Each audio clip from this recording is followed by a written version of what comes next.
about stevia. Yeah. Well, stevia is a plant originally from South America. It's now grown all over the world. And it's considered to be about 100, 200 times as sweet as sugar.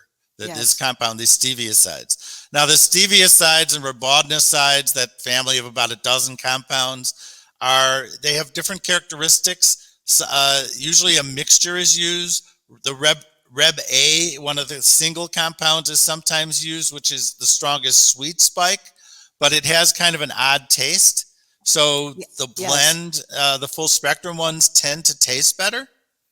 We actually sell a stevia that's been extracted in the presence of amylase, and we're adding in the presence of tapioca, where it's a glycosylated steviosides. It reduces that licorice-like aftertaste that's typical to stevia products and some of the metallic mouthfeel that might be common in the straight stevia products. Yeah. And it is GRAS. It is FDA registered as a food.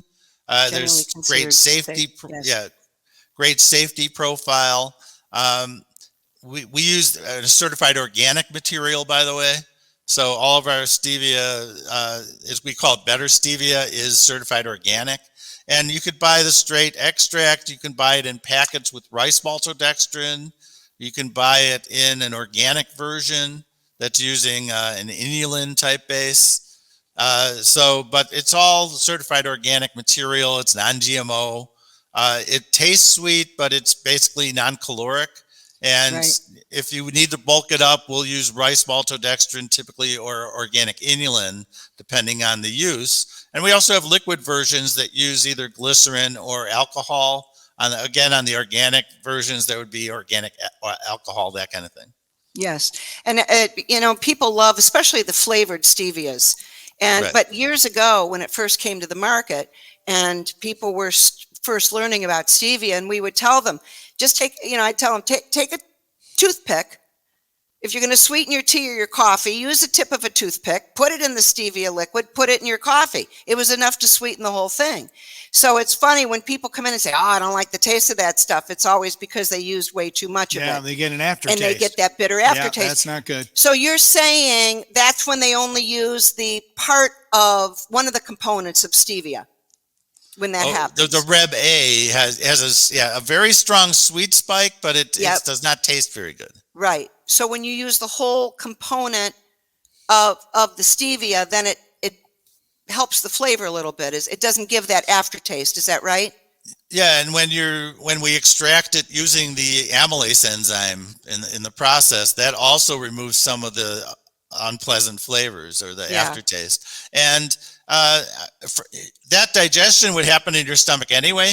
We're just letting it happen before it hits your mouth and your palate and your taste buds, rather than you having to taste it and then removing those compounds. Right. Very good. Yeah. Well, I'll tell you, people love these. You guys make the French vanilla, and I forget what other. There's another flavor. We've got it on the shelf. Anyway, people love the flavors, and the packets are very nice because they can just take them with them. Yeah. Yeah. And we have a tiny scoop in the pure extract powder. It's like a 32nd of a teaspoon, so it doesn't take much. It's very strong. It's very strong, yes. Yeah. And it's funny, years ago when people were trying to use stevia to bake a cake, well, it's hard to do that. That's why. Yeah, because you don't know how much to put in. That's why there's actual cookbooks on how to bake with stevia, because it changes the whole texture, consistency of a baked good, because you don't have the granulation of the sugar. Yeah, if you're taking out, say, a cup of sugar and putting in a teaspoon or less of stevia, you obviously have to adjust the dry ingredient ratio. Yes, exactly. Yeah. Exactly. Well, I've been using stevia for years on your recommendation, and I absolutely love it. So that's you like a great French product. vanilla? I There do. you go.